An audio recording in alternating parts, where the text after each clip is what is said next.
Ladies and gentlemen, welcome back to MLG Pro Tours. Map number 1 between Curse Gaming and UNiTE Gaming is about to begin. Slums Hardpoint. Mr. X, I'm so excited to get this one going. Finally, right? We were just talking, I feel like, for a while about the Slums Hardpoint, but, you know, this is one of my favorite maps to watch, and it is because it forces gun battles between the teams, you know? It's so open, and there's so many different hallways and just open areas to fight that it just forces action. I love it because it requires a lot of teamwork if you want to succeed and win this map. You know, can, I guess, kind of getting those team pushes going along with the score streaks requires a lot of teamwork as well as communication. Oh, absolutely. If you mess up that initial rotation from the bottom hill all the way up to the top, I mean, that can cost you the game right there. So it's tons of teamwork and communication. It's just knowing in situations how your teammates want to play.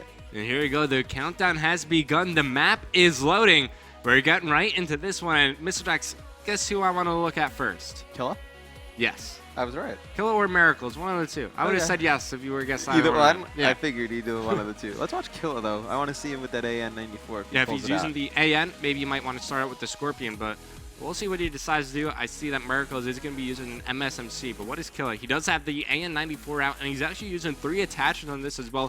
Fairly greedy class as he's not using Tac Mask or Flak Jacket.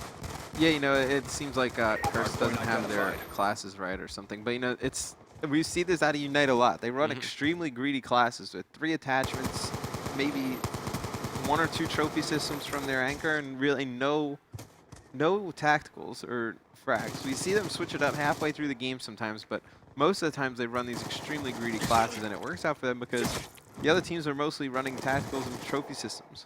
All right, Saints, end the game. So if you guys are wondering why Saints is in the lobby, well, Nameless, he can't connect to many hosts. His internet, it's kind of messed up. So Saints is going to be our dedicated host throughout tonight's matchup, and it looks like he's a bit slow right now because we've just been watching these guys team kill for around a minute now. Yeah, you know, they're not really doing much of anything. They're just team killing each other. We've pulled forward. And, you know, it's kind of annoying, but it's okay.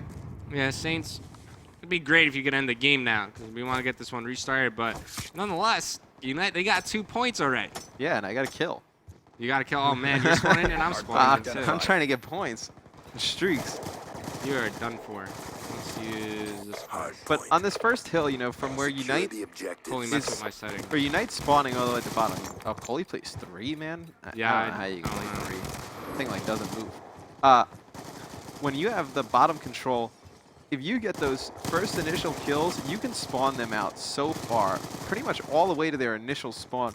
And that's when you can pick up tons of time on the first hill, which is something we see from teams like UNiTE. They pick up tons of time on the first hill. Sometimes it's not only about the time, though. I feel like for most of the time when I watch Slums, whoever gets score streaks first usually puts their team in a great position to not only rack up a lot of time, but they usually wind up winning the game as well. Yeah, you know, I would say that goes for almost all hardpoint maps. If you have streak control, regardless of kill to death spread, if you're getting outslayed, but you have streak control, I would say you win 95% of the time. Yeah, especially coming off that bottom lot hardpoint. If you got streaks, well, that means you could break the other team's setup at white wall. And, you know, we said it before, but essentially on those 2 hardpoints, the white wall and the garage, you're fighting for 120 seconds of time.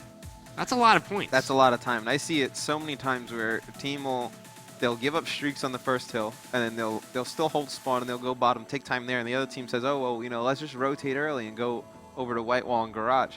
And then they get streaked out from there. So now it's 4 hills have gone by, and they don't have any time or any streaks to show for it. And that's when you see blowouts on Slums. What do you think about using streaks on the bottom lot hardpoint? I'm not too big of a fan. Yeah, I don't like it either. I don't like it. I think it's a waste because you can give up that time and just essentially make it back on the next 2 hills and make it doubly back.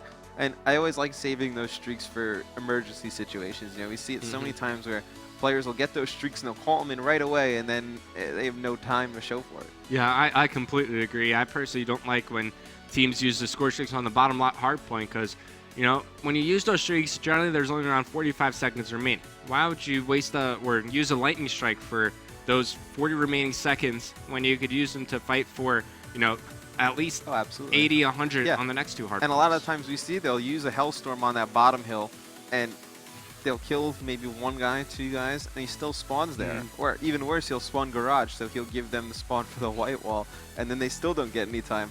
So it's extremely important streaks are great. To have streaks are great, but you got to use them effectively. All right, so we're going to be taking a look at these teams tonight.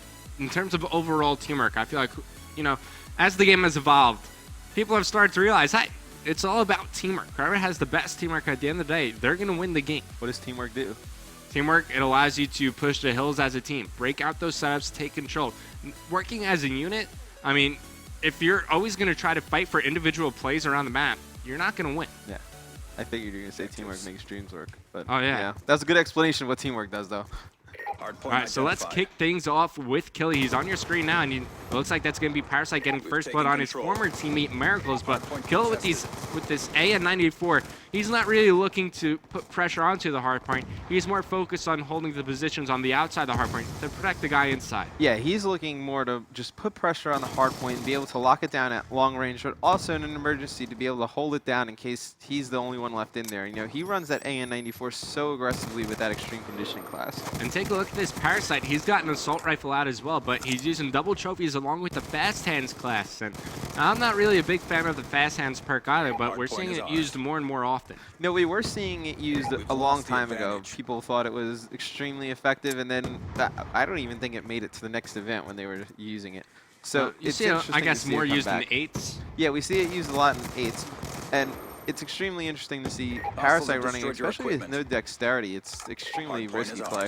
And it looks like Parasite, he's going to be anchoring for the time being. I wonder what Stainville's doing. Okay, so he's pushed up along inside the archers, trying to give Parasite some support. So it's going to be Stainville and Parasite blocking down the streets, which allows Killa and their other teammate Nameless to just stay alive in the hardpoint as long as you can. But Nameless, he's starting to spawn out as Cursed. They're putting a lot of pressure on the street. Yeah, they're putting a ton of pressure on the street, but they're not really making a full push down it. They're just kind of shooting from the cop car. And, you know, now they take out Stainville, and now that they got to get Parasite out of this corner. Yeah, especially Parasite. He's starting to heat up, currently on a 4 kills, where he's going to pick up another gun to use on these Cursed guys. Finds blind fire, and Parasite, if he gets the capture points on the next hard point, he's going to have streaks. But it looks like Cursed Gaming, they're going to give up on the rest of this time. And UNiTE Gaming, they're going to put up a good fight here on the rotation. Yeah, and, you know, that's an extremely smart play by Parasite. He was going to go play for those points. Unfortunately, he didn't get it. And, you know, one thing about UNiTE is a lot of people watch them and they'll play against them and say, oh, you know, they always get rotation first. They're always there first. And I think it's because a lot of their players are using extreme conditioning now. Yeah, also Parasite, he used to be an anchor, now he's an aggressive submachine gun. So he has that timing down pat on when to rotate, where to be on the map to help out their anchor players so that, well, now it's going to be Stainville, but it's Ricky, their usual anchor. So he knows where to be to support Ricky on that anchor spot. Oh, absolutely. And they do it so well. You know, they push the anchor extremely effective with those two players, Parasite and Ricky, because Parasite being a former anchor, he knows exactly how anchors like to play and what's their preferred playstyle. But right now, they're giving up so much time on the hill. And now I want to take a look at Miracles from Cursed Gaming. We saw what Kill could do, but also keeping my blind fire starting to heat up. But this is where Miracles has been shining when he's able to roam outside the hardpoint, find the UNiTE players, and just pick them off one by one. Does get taken out there. Blind fire did not earn any streaks. Now take a look at what blind fire is using. So no fast hands on his class, but he does have a trophy system and good wall bang there on the Nameless. Yeah, I mean, his shot is just so accurate. And he's so fast, and it's extremely odd that he uses no dexterity or no tactical mask for an anchor. Like we said, he's not a traditional anchor. He plays extremely aggressive. So maybe if he switches up his classes, do you think it would make him more effective in the back of the map? I think if he were to run tac mask or dexterity and probably flak jacket, either one of those three instead of the three that are the two options that he has in now, I think it would only make him better. Well, I guess he kind of relies on that one trophy system he has to deflect away the lethals and the tactical grenades. So maybe he feels pretty safe behind that trophy system, which is why he's using those kind of greedy perks. Yeah, as an anchor though, I feel like, what's your opinion on a Semtex as an anchor? I feel like you're never really around the hill enough to use it effectively. I think if you were to choose one, you'd be better off to take a stun and run higher perks. Well, if you look at what's the purpose of a Semtex grenade, you kind of use it to zone out your opponents away from an area of the map or force them to take an unfavorable engagement. As an anchor player, are you really ever in that position to make that sort of play? Not really, I don't think so. I think that's why you would be better off running either an EMP and stacking up on perks that can help you deflect those things. Like like a flak jacket and attack mask and run maybe double EMPs, or run maybe even a stun and a grenade if you wanted to run that. All right, I could see the stun and the EMP being useful, and not only that, those tacticals could help out the guys inside the hardpoint. For example, if you have a submachine gun laying in the backside of the garage, you throw an EMP over the roof towards the front side, oh, you get a hit marker, hey, there's going to be guys pushing your front door. Yeah, I mean, right now, if you're cursed, you have to... One of the things I always pay attention to on my screen when I'm watching is what are the icons that come up? Because if we're throwing stuns and they're coming out with tac mask, I would just tell everybody switch to EMPs or switch to grenades.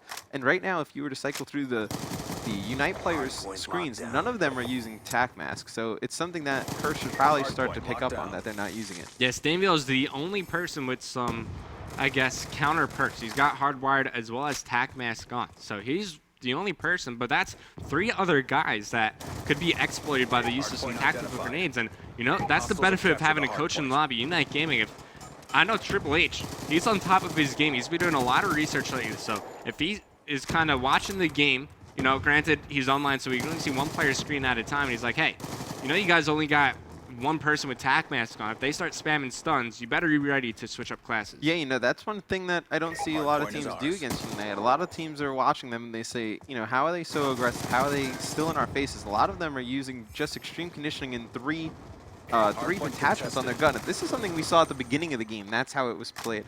And now I think that we're seeing more teams use trophy systems and to block out all these lethals and tacticals, that they aren't as useful. So now they're trying to just ramp up the pace this way. All right, so just stacking up on those greedy perks. I mean, the metagame of Call of Duty Black Ops 2, it's changing, you know, week by week. If you compare what players use today to what they used at the beginning of the game, it's a completely different class setup. Oh, it's a completely different class setup. I mean, when the game first came out, people were throwing trophy systems around and saying, "Oh man, what is this? I would never trophy system. I would never use this." And then now all we see is people throwing trophies. So the game is evolving constantly every day, and that's one of the great things about Black Ops 2. In the action here, as now we're coming down to the final white wall and the final garage hardpoint. These two, they are the most important hardpoints in the game. The score currently in UNiTE's favor, but Curse are racking up a lot of time as Complex just picked up 1 kill inside the hardpoint. It looks like Curse Gaming, actually, that's going to be Parasite breaking the hardpoint. They got control of the spawns as well. Yeah, and I mean, that's just a huge break right there from Parasite. It looked like Curse was going to come back and take a lot of this time. And if you're Curse Gaming right now, you need to rotate. You need to take control of Garage. You're not going to fight for this 15 seconds. You need to win Garage. There's still 3 minutes left overall in the round. You need to win Garage, and then you need to acquire streaks there and win the middles. And speaking of streaks, I don't think I've seen a single one used in this game. No, we haven't seen any streaks from any players. It's been pretty even all throughout. So lots of kills just being traded around the map, but in the end, Parasite does get taken out inside the hardpoint. So it's going to be Complex to take control of the new hardpoint. We're over to the garage, and right now, Curse Gaming, they're down by 31 points, which is not a whole lot of time. They could easily make up this difference on this hard point right here. Yeah, they can easily make up this difference right here in this hard point. I mean, this is one of the easiest hard points to get tons of time on. I think probably in the game, it's one of the easier ones to get time on. And, you know, right now, I mean, you see that Complex is using a greedier class because he noticed he's not getting stunned or really anything throwing at him from UNiTE. So that's a good pickup from Curse, but they needed to hold this time. And Kellen now very close to his score streaks, around 3/4 to be exact. Oh, don't want to shoot your teammate there, so he wisely stops, but he does get taken out in the end, so no score streaks for you. Where's Blind Fire and all this? So Blind Fire, he doesn't care about the garage anymore. He's more focused on the next hard point. We're going to the middle. He's going to solidify his position by throwing out those trophy systems, and I think I just saw him using the FMJ on his M8, which I really like that choice. Clearly, he's not using Quick Draw, and we are talking about this for a long time about, hey, you know, these guys, they're not really using Quick Draw on the assault rifle that much since they're always aimed in. You know, you're never going to be aggressive with it, so why even use Quick Draw? Maybe do something a bit more useful like FMJ. A lot of people are switching over to FMJ, you know, and one of the people who I first saw started doing it was actually Ricky from UNiTE. You know, on CTF, he controls this blue building so well on this map with FMJ. And, I mean, you see BL Fire using it right now, and he's gotten at least 3 or 4 kills by using it this game. I mean, granted, when that class first started coming about, it was used a bit more in search and destroy, just to shoot through the bomb site, but people were like, you know what? Let me think about this a bit more. It seems like I could use this in respawn game types as well, and it's working out very well for the anchor players. As you know, if you're trying to fight the anchor player as well, you could shoot through the surface they're hiding behind quite effectively. Yeah, especially on the M8. You know, the bullet penetration on the M8, if you were to use FMJ, it goes through at 100%. So if you were to get a 3-shot just normally, if they're behind a wall, you'll still get that 3-shot if you have FMJ. Well, Curse Gaming, they could almost come back up. They need just about every single second here, and it would only be a tie game. So UNiTE Gaming, they only need to contest for one more second, and they got this game in the bag. But let's hop on board with somebody who's going to be in the action. It's going to be Complex here. Miracle's in charge of getting those cutoffs, but he gets taken out. Now the job has to be done by Complex. Stainville getting that two-piece twisted out inside the hardpoint. 24 seconds remaining, 23-22, and that is it, Mr. X. Mathematically impossible for Curse Gaming to take this map. As UNiTE Gaming, they do win their hardpoint, which is one of our keys to victory for them. But let's take a look at the scoreboard. Yeah, I mean, Parasite went huge. I think probably the play of the game for me was when he broke that junk area and he gave them spawns, because Curse was mounting a comeback. They were only down by, I believe, 15 seconds at that point. And, well, it ends up a 2-point game. That's unfortunate. You know, that's a close game. Oh, that's a real close game. And he was able to break that hill, and they were able to get that last 22 seconds. If he doesn't break that hill, this game goes the other way. Now, I don't know if you were adding up the kills there, but it looks like Curse Gaming, they had a good amount of kills more than UNiTE Gaming, so they outslayed their opponents, but they did not win in the end. I mean, look at this, 32-29, yeah. 33-25, 27-19 from blind fire. Those are some good stats. Yeah, those are some good stats, but they gave up tons of time on the two hills that you needed to hold the most. The first rotation of Garage, they didn't really get too much time there.